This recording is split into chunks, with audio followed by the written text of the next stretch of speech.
Welcome to our weekly program, The Inside Story of Chabad in America through the Mindel Archives. Today is Erev Yutes Kislev, the Chag HaGeula from the Baal HaTanya, the Baal HaTanya VaShulchan Aruch. And it's a Yontif.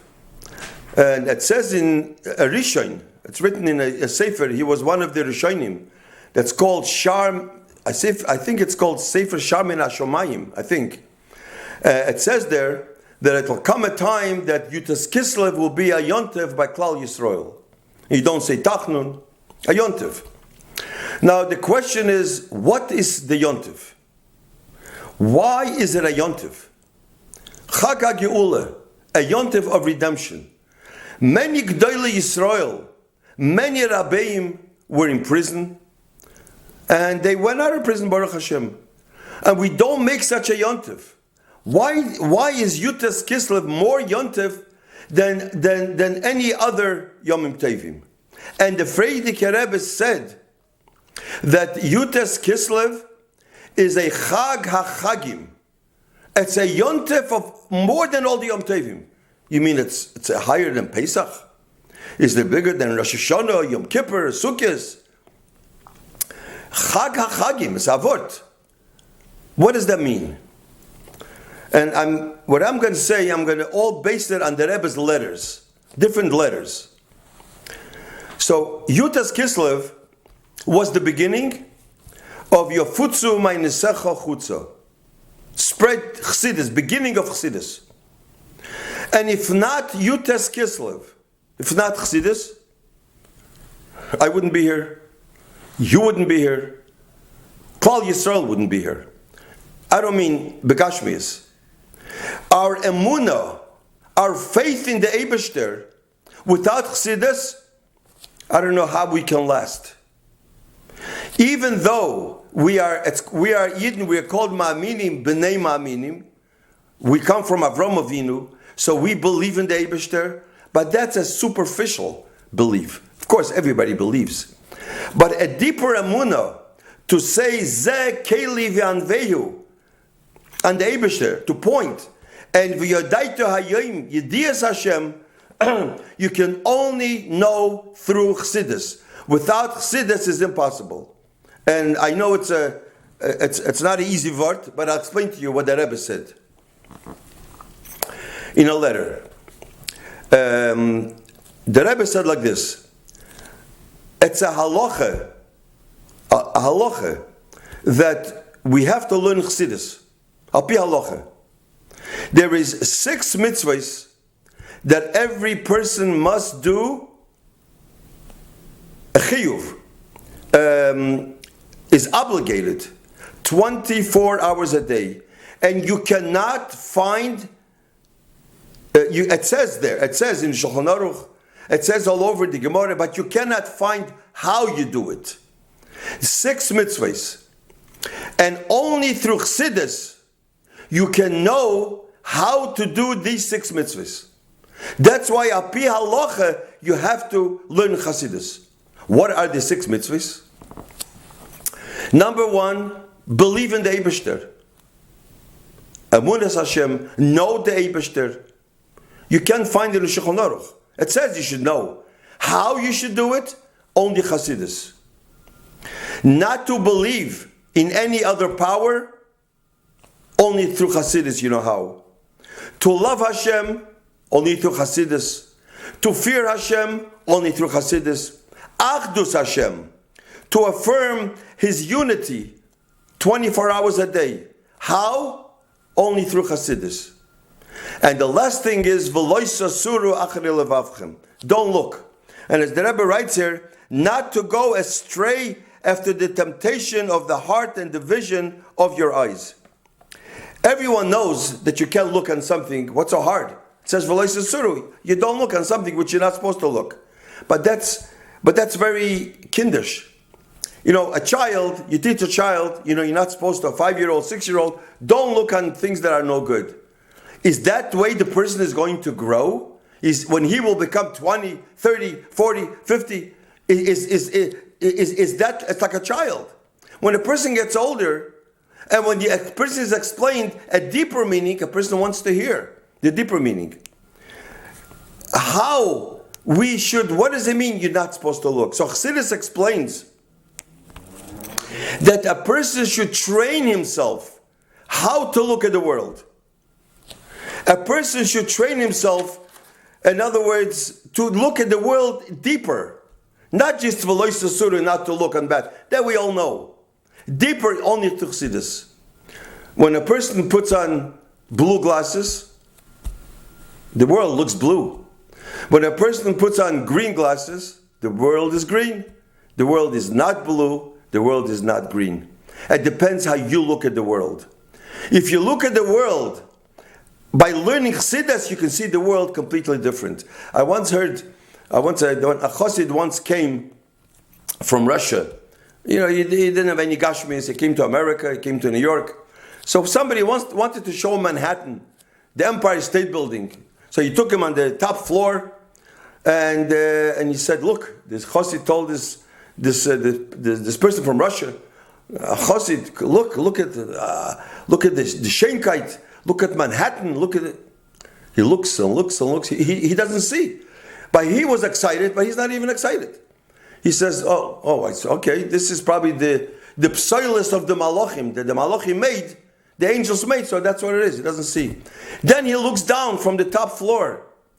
He says, when a person is on top, in a higher level, when he looks down, Gashmis is nothing. He doesn't see anything. The more up you are, the more you see nothing. So it depends how you look at the world. If you learn Chassidus, the whole world looks different. And the Rebbe explains in length about it, which I'm not going to go into now. Maybe another program, and we only have a few minutes. But this is a chiyuv, 24 hours, only to Chassidus. Now, I had Talmidim, I explained, from Yeshiva Brooklyn. I used to teach Yeshiva Brooklyn. It's a Litvische Yeshiva.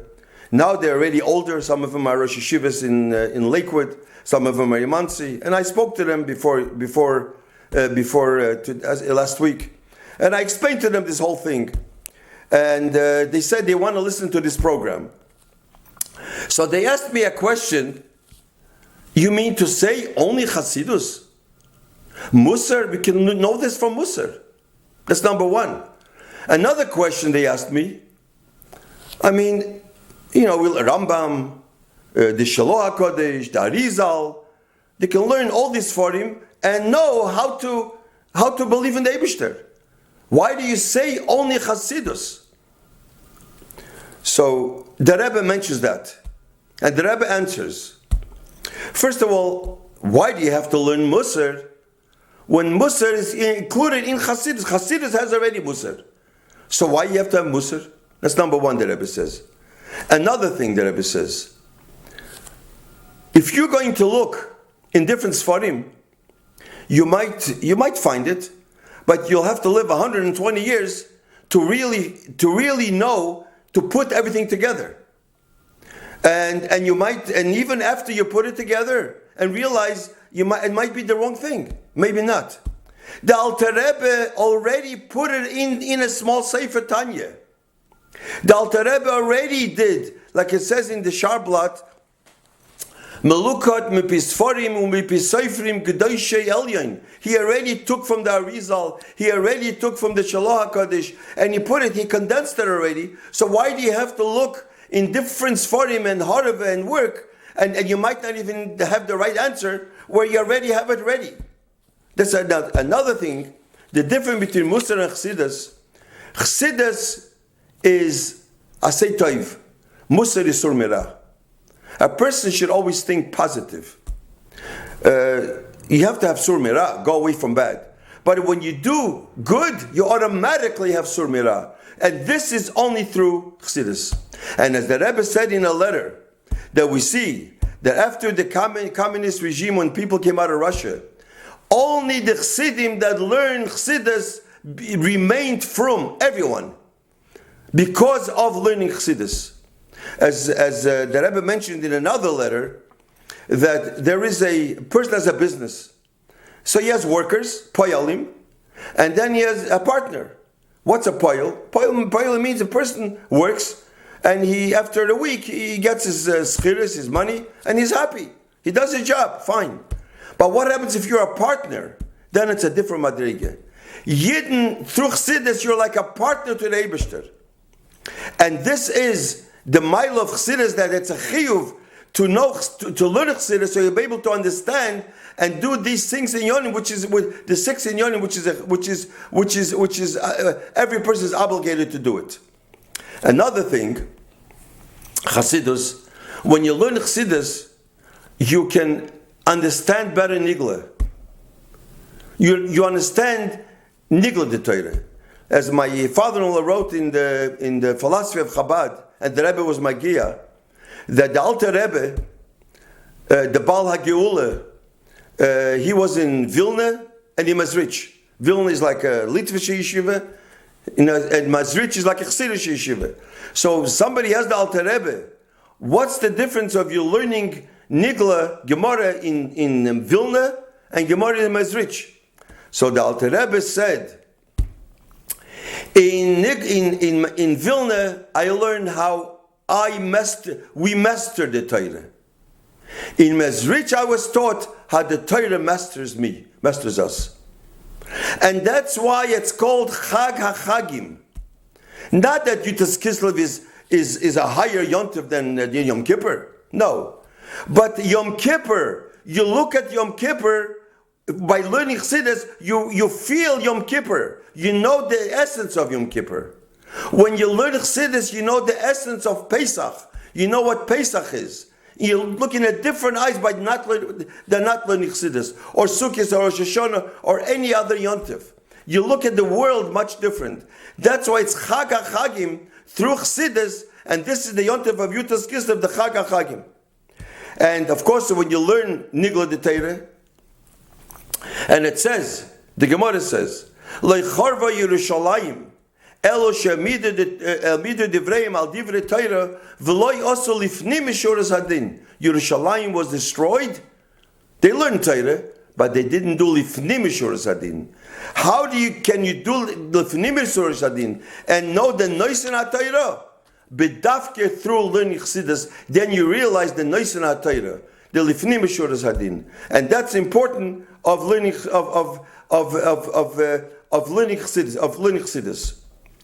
And since Chanukah, Yutas Kislev is always before Chanukah, we know Chanukah, you light the candles mibachutz outside, that the world should see the Nes.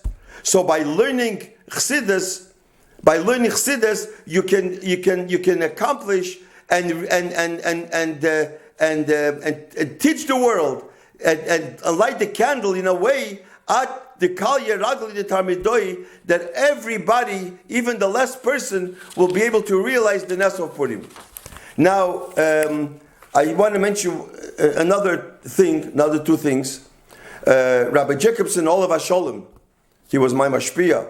Rabbi Jacobson told me that Purim, midrabanan, Purim, the Goyim wanted to kill our bodies. Chanukah, they wanted to kill our neshama. Yutas Kislev, they wanted to get rid of the pnimis haneshama, and that's a big thing when you get rid of the pnimis haneshama, and that's why it's called Chag HaChagim. Now, the last thing that I do want to say now is that today's chitas, that Alter Rebbe finishes Gvald. The only 2 words in Yiddish he says in today's chitas about speaking in davening. And I know that Rabbanim came out openly and they said that the COVID-19, the whole Magefa, we should stop speaking in davening. And all over. So what happened? So people started to be Mekayim. Rabbanim said it. What happened? So some people speak in davening, so they scream on them, you're not allowed to speak, and they embarrass them and everything. So I want to read here a letter, just a paragraph, from the Rebbe writes to somebody about how you should act if you want to make sure that people don't speak in davening. How should you do it? So I just read it. It'll take me a minute. This is to acknowledge a receipt of your letter in which you write about the unbecoming conduct of some congregants in shul during prayer and ask for some suggestion to deal with the problem. I trust that there is no need to emphasize to you at length that as has always been the case, and especially nowadays, it is much easier to influence people in a cordial and pleasant way, as it is written, the ways of Torah are always pleasant, and all its paths are peace. Thus, in order to be effective, it is necessary to make a personal approach, not in the presence of others, and certainly not publicly, which is also a din in Shulchan Aruch. And while it is a mitzvah in the Torah to admonish a fellow Jew, the din requires that the first approach be made in a personal, a quiet manner, not in presence of others, since it concerns Jews who are observant and responsive to Torah and mitzvahs. There is the assurance that words coming from the heart enter the heart and are eventually effective. And as it says in the Pirkei Avos, be among the disciples of Aaron, loving peace and pursuing peace, loving creatures and bringing them close to Torah.